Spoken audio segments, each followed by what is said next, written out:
आखिरकार वो सच सामने आ गया जिसको पूरी दुनिया और हमारा देश जानना चाहता था कि ये जो किसान के नाम पर आंदोलन चलाया जा रहा है इसके पीछे कौन है।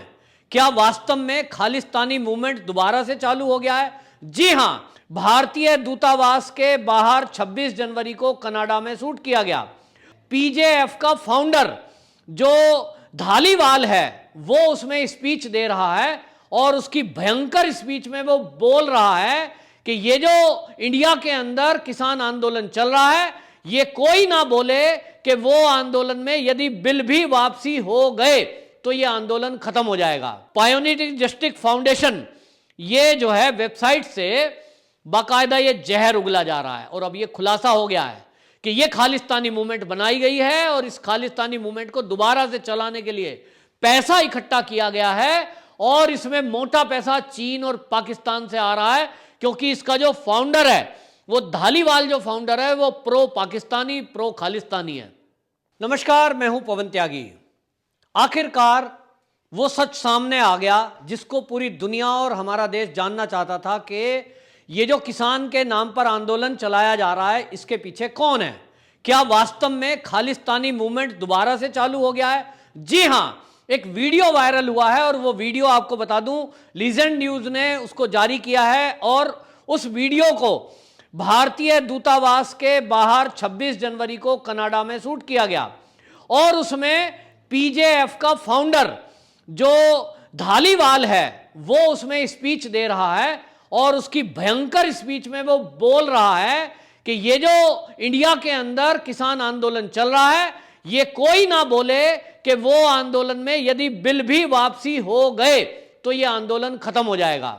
ये तो अभी शुरुआत है, ये लड़ाई अभी और आगे जानी है। और वो संबोधित करते हुए लोगों को कह रहा है जो वहां खड़े थे कि आप कोई भी एक शब्द ये ना बोले कि ये आंदोलन कृषि बिल वापसी पर समाप्त हो जाएगा क्योंकि इसको हमें जिंदा रखना है और इससे एनर्जी खत्म होती है।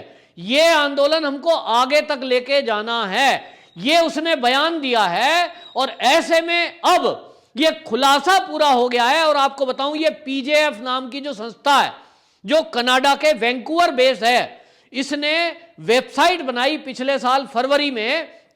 2 वेबसाइट बनाई, पायोनियर जस्टिस फाउंडेशन और इस फाउंडेशन के जरिए इसने एक ये वेबसाइट बनाई, दूसरी इसने बनाई greens with farmers youth coalition. और ये 2 वेबसाइट बना करके इसमें बहुत सारे ट्विटर अकाउंट और फेसबुक अकाउंट और बहुत सारे प्लेटफॉर्म के अकाउंट बनाए गए, उससे आपत्तिजनक बातें लिखी गई, वीडियो डाले गए और बहुत सारे लेख उसमें डाले गए और पूरा मूवमेंट वो खालिस्तान का चलाते हुए ये तक कहा पंजाब वालों को संबोधित करते हुए उसमें कि आप औरों से अलग हैं और किसी को भी ये ना कहें, वो आपको कोशिश, मतलब वो इंडियंस को कह रहा है कि इंडियंस आपको कोशिश करेंगे कि आप खालिस्तान मूवमेंट से अलग हैं, लेकिन आप किसी को ऐसा ना करने दें और आपको उस मूवमेंट का हिस्सा बनना है। यहां तक आपको बता दूं कि उन्होंने टूल किट बनाई और उस टूल किट में बहुत सारे लिंक दिए और उस टूल किट के मेन पेज पर उन्होंने ऊपर लिखा कि आप जो है उसमें लिखा कवर पेज पर, क्या आप मानव इतिहास के सबसे बड़े प्रदर्शन का हिस्सा बनेंगे? क्वेश्चन मार्क लगाते हुए कुछ फोटो उसमें ऊपर कवर पेज पर लिखे हैं। उसके बाद व्यक्ति उत्सुकता में उस कवर पेज को यदि खोलेगा तो उसके अंदर लिंक निकलेंगे बहुत सारे कि आपको इस आंदोलन से जुड़ना है। जो वो कह रहे हैं कि आप समझिए लिखा है मानव इतिहास का सबसे बड़ा आंदोलन। लोगों को उत्सुकता होगी ऐसा कौन सा आंदोलन है, तो ये दिल्ली में चल रहे किसान आंदोलन को मानव इतिहास का सबसे बड़ा आंदोलन बताने पे लगे हुए हैं। क्या ये सबसे बड़ा आंदोलन है? क्या इसके पहले महात्मा गांधी ने इस देश में जो आंदोलन किया, असहयोग आंदोलन, नमक आंदोलन और जो अंग्रेजों को भगाने के लिए आंदोलन हुए, और उसके बाद भी यहां जो आंदोलन हुए वो सब छोटे थे? ये केवल 4 बॉर्डर को घेर कर बैठे हुए किसान, ये मानव इतिहास का सबसे बड़ा आंदोलन है? ये कैसे हो सकता है? और लेकिन आपको बताएं कि ये वेबसाइट के जरिए इसको फैलाया जा रहा है और पायोनियर जस्टिस फाउंडेशन ये जो है वेबसाइट से बाकायदा ये जहर उगला जा रहा है और अब ये खुलासा हो गया है कि ये खालिस्तानी मूवमेंट बनाई गई है और इस खालिस्तानी मूवमेंट को दोबारा से चलाने के लिए पैसा इकट्ठा किया गया है और इसमें मोटा पैसा चीन और पाकिस्तान से आ रहा है, क्योंकि इसका जो फाउंडर है, वो धालीवाल जो फाउंडर है, वो प्रो पाकिस्तानी, प्रो खालिस्तानी है। और उसका वीडियो वायरल होने के बाद अब उन लोगों के मुंह पे करारा तमाचा लगा है जो लोग ये कह रहे थे कि आप किसानों को खालिस्तानी क्यों बता रहे हो। कांग्रेस के मुंह पे तमाचा लगा है जो बार बार ये कह रही थी कि आप किसानों को बदनाम क्यों कर रहे हो। इस धालीवाल के वीडियो आने के बाद केजरीवाल के मुंह पे तमाचा लगा है जो इन आंदोलनकारियों को सारी सुविधा मुहैया करा रहा था। और ये करारा तमाचा शिवसेना के मुंह पे भी लगा है जो सदन के अंदर खड़े होकर इनकी पैरवी कर रहा था कि इनको जेल में क्यों पकड़ दिया है। ये सारा विपक्ष आज नंगा हो गया है।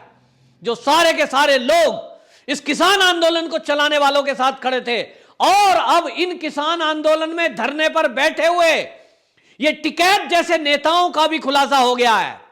क्या कहेंगे वो कि धालीवाल जब खुद भाषण दे रहा है, वीडियो वायरल है, संस्था बनी हुई है, टूल किट का खुलासा हो गया है और लिंक पे लिंक, ट्वीट पे ट्वीट जो लोग कर रहे हैं, चाहे वो रिहाना हो, चाहे वो क्रेटा हो, चाहे वो मियां खलीफा हो, चाहे वो राहुल गांधी हो, चाहे वो प्रियंका गांधी हो, और चाहे ऐसे पत्रकार हो राजदीप सरदेसाई जैसे, जो इस तरह की मूवमेंट का एक हिस्सा है और ये पूरी प्लानिंग रची गई है।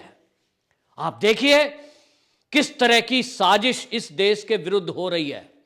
आज ये राहुल गांधी, प्रियंका गांधी का जो काम है कि जिस तरह से वो ट्रैक्टर की स्वाभाविक दुर्घटना में मारे गए व्यक्ति को शहीद बता रही है, वो यही प्रियंका गांधी की भाषा है जो इन खालिस्तानियों की भाषा है। क्योंकि खालिस्तानी लोग इस मूवमेंट से जुड़े हुए किसान आंदोलन में बैठे हुए हर व्यक्ति को, चाहे वो हार्ट अटैक से मरा हो, चाहे वो रोड एक्सीडेंट में मर जाए, चाहे वो सुसाइड कर ले घर के कलेश में, सबको कह रही है शहीद।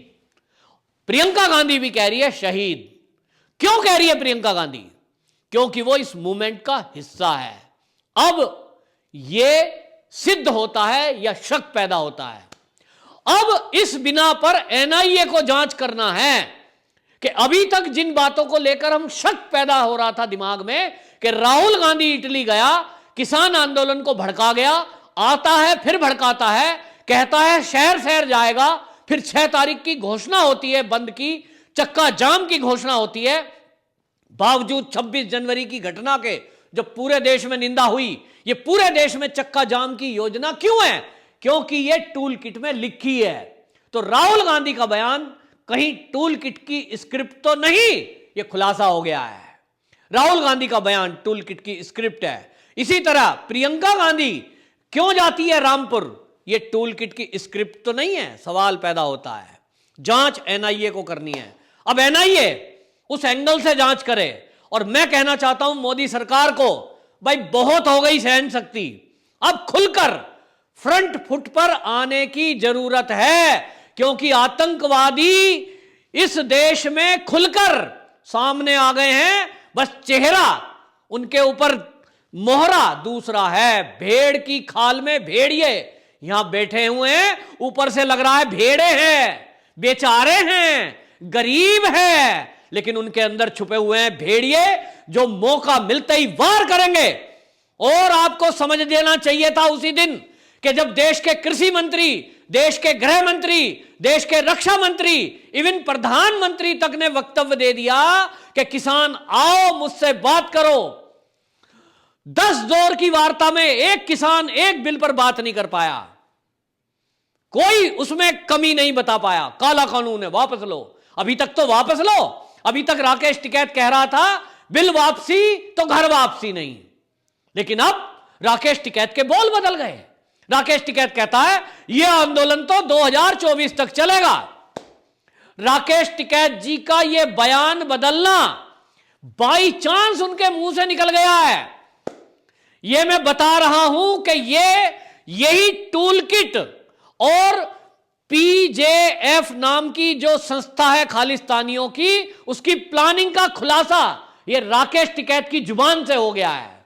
2024 तक क्यों चलेगा यह आंदोलन, अब बता दिया है। क्योंकि पीजेएफ का जो संस्थापक है, जो कनाडा में बैठकर खालिस्तानी मूवमेंट चला रहा है, अरबों रुपया इकट्ठा कर दिया, चीन से फंडिंग हो रही है, वो धारीवाल वो साफ साफ अपनी वीडियो में कह रहा है कि यह आंदोलन किसान बिल को लेकर नहीं है, किसान बिल तो पहल है, शुरुआत है, बिल वापसी कराएंगे तब भी उसके बाद भी यह खत्म नहीं होगा। तो सवाल यह है कि यदि आज मोदी सरकार यह कृषि बिल यूं तो किसी किसान के नुकसान में नहीं है, लेकिन फिर भी दिल्ली की सड़कों के जाम को खुलवाने के लिए, इन किसानों के नाम पर बंदूक रखकर अराजकता फैलाने के रोकने के लिए यदि आज मोदी सरकार इन बिलों को वापस ले लेती तो एक तो पूरी दुनिया में उसकी बदनामी होती, नंबर 2 ये ब्लैकमेलर हावी हो जाते, एक भी बिल फिर अगला लाने नहीं देते। जो अगला जनसंख्या कानून, जो अगला समान नागरिक संहिता कानून ये लाने के लिए सरकार सोच रही है या जो भी लाएगी ये उसका इसी तरह विरोध करते।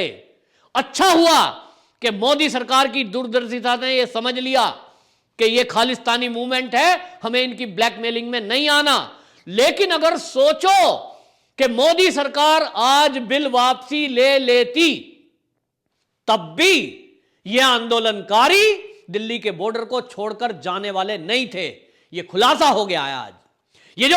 ये जो राकेश टिकैत है ये उतना घाघ नहीं है जितना वो खालिस्तान से जुड़े हुए, डायरेक्ट रूप में जुड़े हुए जो लोग हैं वो अंदर घाघ हैं, वो बाहर नहीं बताते सारी बात। हालांकि ऐसे वीडियो आए हैं उनके भी कि वो बोल रहे हैं कि ये तो शुरुआत है, हम अभी सरकार गिराने को आए हैं। भाई वो सरकार गिराना क्यों चाहते हैं?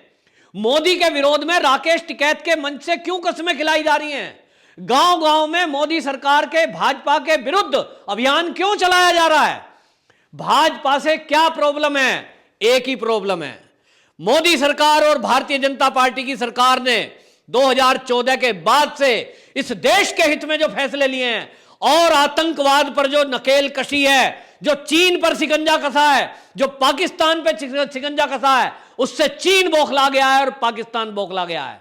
अब उसको लगा कि ये मोदी है रहेगा तो अपनी तो दाल गलेगी नहीं। अभी तक जो चीन अंदर घुस जाया करता था भारत में और घुसपैठ कर लिया करता था, दादागिरी चलती थी, पाकिस्तान वाले आतंकवादी भेज दिया करते थे, जगह जगह बम फटा करते थे।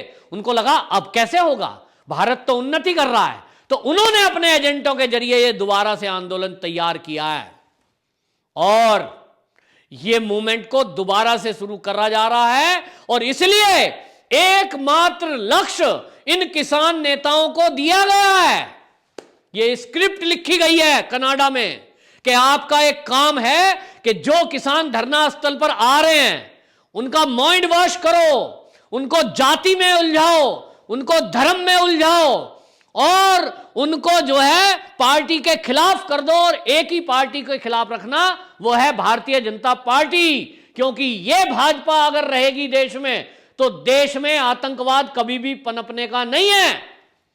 ये भाजपा की सरकार रहेगी, मोदी रहेगा, योगी रहेगा तो गुंडे बदमाश इस देश में पनप सकते नहीं है।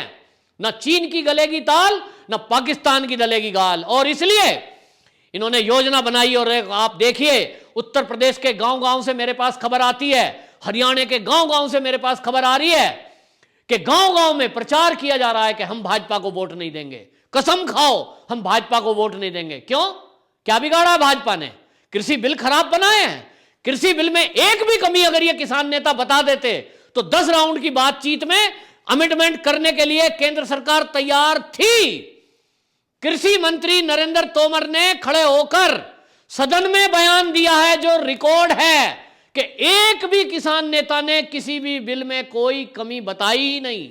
यहां तक कि विपक्ष ने, जिन्होंने भाषणबाजी सदन में करी, पूरी दुनिया ने सुना, एक भी बिल के अंदर कोई कमी नहीं बता पाए। कमी होगी तो बताएंगे ना। इनका मकसद है मोदी को हटाना, भाजपा को हटाना, इस देश में फिर से अराजकता की सरकार लाना, या तो वामपंथियों की सरकार हो या तो कांग्रेसियों की सरकार हो, क्योंकि कांग्रेस चीन को सूट करता है, कांग्रेस का राज पाकिस्तान को सूट करता है। और इसलिए ये जो खुलासा हुआ है, अब इन नेताओं का खुलासा हो गया है। अब देश की जनता को तय करना है, देश के किसानों को तय करना है कि उनके नाम पर जिन किसान नेताओं ने ये कोई ना कोई स्वार्थ है। मैं नहीं जानता कितने पैसे आए हैं राकेश टिकैत को, मैं नहीं जानता कितने पैसे मिल रहे हैं धरने पे बैठे हुए को, लेकिन जिस तरह का आज खुलासा हुआ है पीजेएफ संस्था का, उसकी वीडियो सामने आई है, इसके बाद जो लोग धरने स्थल पर उन किसानों के बीच में हैं, पूछें राकेश टिकैत से, राकेश टिकैत बताओ जरा कि अब कनाडा से जो वीडियो आई है जिसमें वो कह रहा है कि बिल वापसी भी हो जाएंगे तो भी धरना वापसी नहीं होना, तो आपने 2024 तक धरना चलेगा क्यों बोला? आपने पीजेएफ की संस्था की खालिस्तानियों की भाषा क्यों बोली? आपके मुंह से निकलना चाहिए था कि सरकार अगर बिल में अमेंडमेंट कर दे, गन्ने के बिल का बकाये का गारंटी दे दे, एमएसपी पे गारंटी दे दे, तो हम वापसी चले जाएंगे। शुरुआत में यही कहा था ना राकेश टिकैत जी, शुरुआत में आप गन्ने के बिल को लेके आए थे, आप एमएसपी को लेके आए थे, मंडी पर गारंटी को लेके आए थे, लेकिन बाद में खालिस्तानियों ने आपको हाईजैक कर लिया। पैसे दिए, क्या दिया मुझे नहीं पता, ये एनआईए जांच करेगी, देश की जांच एजेंसियां जांच करेंगी, लेकिन जांच जरूर होगी, दूध का दूध पानी का पानी जरूर होगा, क्योंकि अब आप जान लें कि इस देश में मोदी जैसी प्रधानमंत्री जो बैठा है वो शख्सियत है जिसने अपना परिवार छोड़ दिया, अपना सुख चैन छोड़ दिया, दिन रात उसको देश भारत माता की सेवा, इसके अलावा और कोई धुन नहीं है। वो तपा हुआ व्यक्ति है, वो तपस्वी व्यक्ति है, वो आध्यात्मिक व्यक्ति है। ऐसे ऐसे नाली के कीड़े जो इस देश को खोखला करने में लगे हुए हैं, देश में लगी हुई दीमकें जो कहीं ना कहीं नेता के रूप में इस देश को खोखला करने में लगी हुई हैं, वो इसी तरह उजागर होती जाएंगी, उनके चेहरे बेनकाब होते जाएंगे। जिस तरह से उनके मुंह से कुछ तरी बयानबाजी हो रही है, वीडियो सामने आ रहे हैं, ट्विटर हैंडल उनका सामने उजागर हो गया है कि चाहे वो रिहाना हो, क्रेटा हो, मियां खलीफा हो। जब राकेश टिकैत से एक पत्रकार ने पूछा आप क्या कहेंगे रिहाना के बारे में, खलीफा के बारे में, हाँ ठीक है उन्होंने ट्वीट करा है तो अगर हमारे पक्ष में, अरे जानते भी हो कौन है वो मियां खलीफा? कोई नहीं जानते, लेकिन हां उनके पक्ष में खड़े हैं, उल्टा सीधा बयान कर रहे हैं, क्योंकि उनको ऐसा करने को कहा गया है। मैं अब ये वीडियो के माध्यम से, इस चैनल के माध्यम से उन किसानों को कहना चाहता हूं, भाई अब राकेश टिकैत से पूछो, जो टीकरी बॉर्डर पर बैठे हैं वो किसान पूछें उन नेताओं से, जो सिंगू बॉर्डर पर लोग बैठे हैं वो पूछें उन नेताओं से जो इस स्टेज पर लाए हैं और तुमको गांव से खदेड़ कर यहां लाए हैं, झूठ बोल करके तुम्हारी जमीन चली जाएगी कि भाई तुम तो कह रहे थे कि बिल वापसी हो जाएगा तो हम वापसी हो जाएंगे, आपका तो बिल को लेकर झगड़ा था। लेकिन ये कैसी वीडियो आई है जिसमें हमारे जो पीछे संगठन है, जो मसाज मशीन भेज रहा है, जो लंगर भेज रहा है, जो 24 घंटे चाय बनवा रहा है, जो बढ़िया बढ़िया टेंट भेज रहा है, ये जो गद्दे लेटने के लिए भेज रहा है और शाम की शराब भेज रहा है, ये व्यक्ति कहता है कि यह आंदोलन तो खत्म होगा ही नहीं, ये तो शुरुआत है। तो एंड क्या है? एंड खालिस्तान, इस देश को खालिस्तान बनाओगे?